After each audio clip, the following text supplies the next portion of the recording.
استاذہ جی بات کر رہی تھی سیدہ زینب کی، اور مختلف پروگرامز میں استاذہ روشنی ڈالتی ہیں، جیسے لرننگ فیسٹیول بھی جب ہوا الحمدللہ سیدہ فاطمہ کے بارے میں، اور مختلف جو ازواج کے حوالے سے بھی اور مسلمان خواتین کے حوالے سے بھی، تو الحمدللہ یہ اللہ تعالیٰ کی توفیق سے پھر جب ہم اس طرح سے مختلف استاذہ کے ساتھ ہوتے ہیں، مختلف نشست ہوتی ہیں یا پروگرامز میں جیسے بات ہو رہی ہوتی ہے، اور جیسے ہر دفعہ یہ والی بات ہم نے کبھی نہیں سنی تھی، جیسے سیرت کے یا اسلام قبول کرنے کے حوالے سے، تو جب بھی استاذہ یہ بات کرتی ہیں تو فوراً پہ یعنی ذہن میں ہی آتا ہے کہ اچھا وہ کیسا وقت ہوگا جب رسول اللہ آئے ہوں گے اور پھر ان کی بیٹیاں ان کے ساتھ اس قافلے میں شامل ہو گئی ہوں گی الحمدللہ، اور بہت تشنگی بھی فیل ہوتی ہے کہ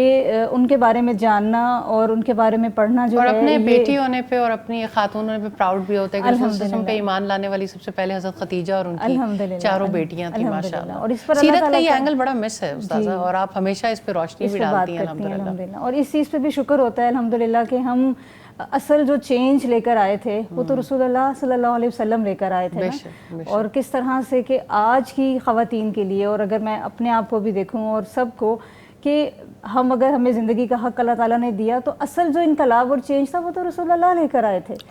وہ جو بیٹی کی جو محبت، خواتین کا بہت بڑا کردار تھا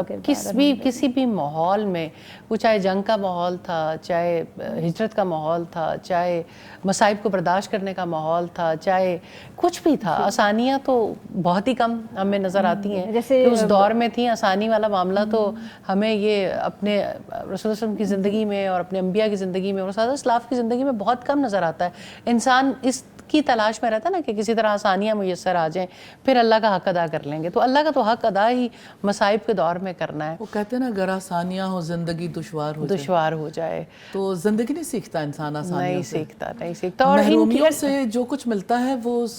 یعنی بہت نعمتوں کے درمیان انسان نہیں، اور انسان پہنچ ہی نہیں پاتا استاذہ وہاں تک.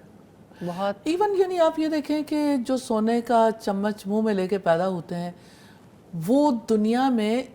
کے لیے بھی وہ کچھ نہیں کر پاتے ہیں جو کچھ محرومیوں کے ساتھ کوئی یعنی جب سٹینڈ لیتا ہے تو کر پاتا ہے. اور دین کا معاملہ جو ہے وہ تو ظاہر ہے، مطلب آپ کی ٹریننگ ہی اسی طرح سے ہوتی ہے، آپ ان مراحل سے گزرتے ہو تو پھر پختہ ہوتے ہو. جی.